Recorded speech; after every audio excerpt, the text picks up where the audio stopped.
sa akin. Gusto ko siya ay stable na, magaling na leader, respetadong tao, mataas ang confidence.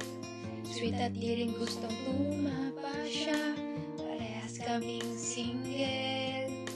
Kapag ako'y nakilala niya, mai-inlove siya ng todo. At straightforward na sasabihin, kami magkaka-business.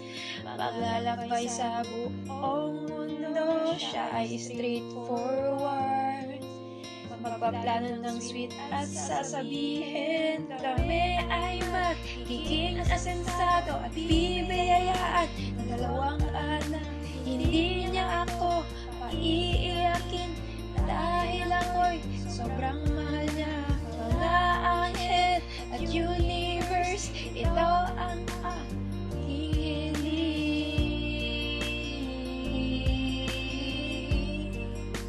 Specific na hiling.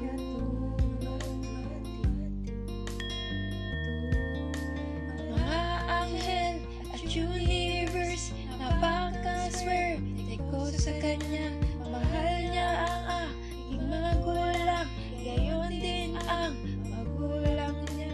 Hindi niya ako pababayaan, siya ay mature na lalaki. Hindi kami mag-aaway, uunawaan niya ako palagi.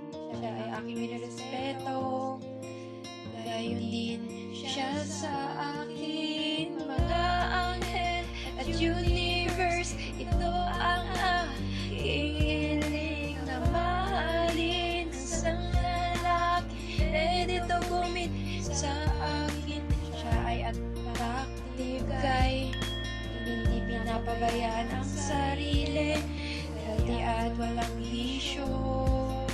Hindi rin gusto na tumaba siya.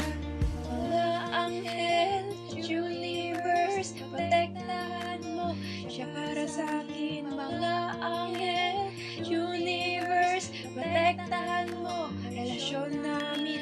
Mga anghel at universe, bukas siya ay dadating. Mamahalin niya ako at di niya ako paiiyakin. Mga anghel at universe, ito ang aking hiling. Specific na hiling. Mga anghel at universe, ito ang aking hiling, na mahalin seryosong lalaki, ready to commit sa akin.